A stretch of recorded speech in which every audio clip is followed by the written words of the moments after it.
Ahojte, moje meno je Klaudy a dnes vás vídam u videa z prvého časti opusteného miesta továrne Lemus. Mal zmenený hlas, pretože som zistila, že môj pôvodný hlas sa nedá počúvať, tak to skúsime takto. Dnes navštívime areál predajne a výrobne nábytku Lemus pri železničnej stanici v Leviciach.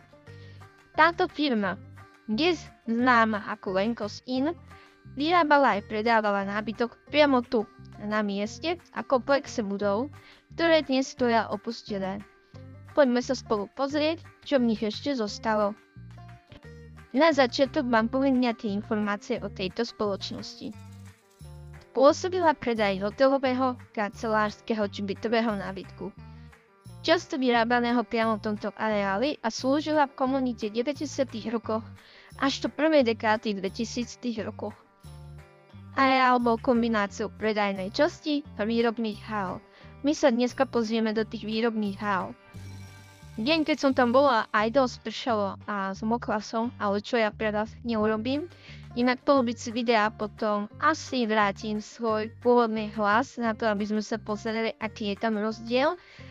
Tu dostupujeme do hlavnej výrobnej haly, kde vlastne vidíme, ako ten čas zničil tú budovu. Polka je už rozpadnutá a nejaká polka tam ostala. Prechádzame hlavnou budovou. Zaujímavé sú detaily.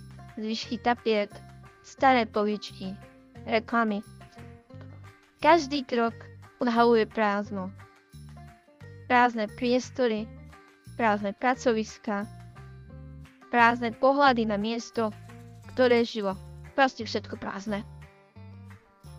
Pozrite sa aj na tieto plakáty. Držia tu od roku 1995. Texty, obrázky, to som ja, grafika. Všetko zachováva nejakú atmosféru tej doby. Farby boli ešte niektoré plné, ale nechala som ich tam. Tu je aj kalendár. Toto boli roky, keď sa ešte na kazetách počúvala hudba. Kazety sú také veci, ktoré sa strčia a prehrajú pre mladých. Televízory boli tak obrovské, tak veľké tučné a nábytok sa vyrábal z masívneho dreva. Tieto plakáty sú krehké ako okná do minulosti. Tuto máme nejaké poznámky. A pokračujeme ďalej, kde sme mali znova miestnosť s plagátmi a s rozbitým sklom.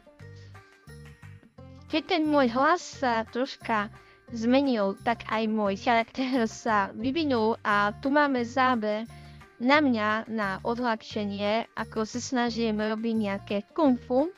A v tejto chvíľke som chcela teda ukázať, že aj opustené miesta môžu byť hravé. Pokračujeme ďalej s takou upratanejšou časťou. Tu je dosť možné, že sa aj niečo rekonštruuje alebo vyrába.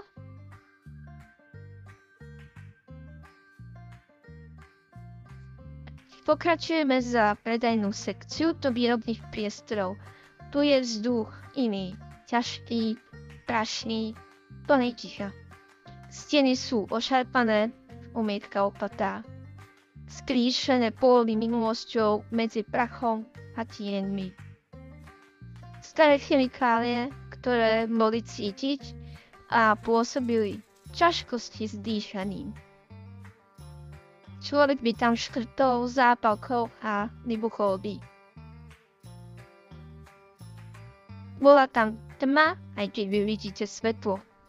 Mužské záchody, ktoré horor zo všetkých hororov, vidíme tú hygienu, aj keď ženy majú horšiu.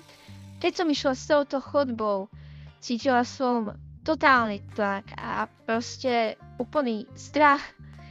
Blížila som sa k tej kľúčke, pomaly otváram dvere a to, čo tam bolo,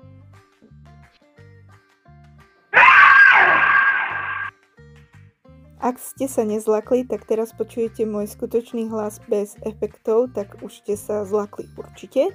Momentálne prichádzame na poschodie, kde sme mohli zo spodu vidieť tú továreň, kde sa pracovalo, takže to môžu byť nejaké kancelárie majstrov.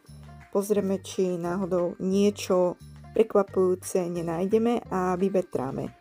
Následne sme našli starú fotografiu, takúto zlatúčku.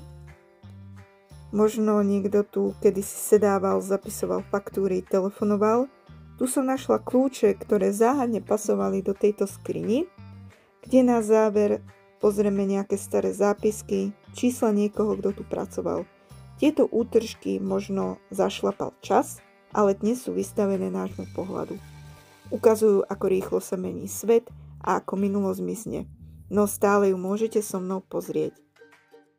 Nakoniec ďakujem všetkým, čo ste tu boli a poteší ma podpora prostredníctvom lajku alebo odberu.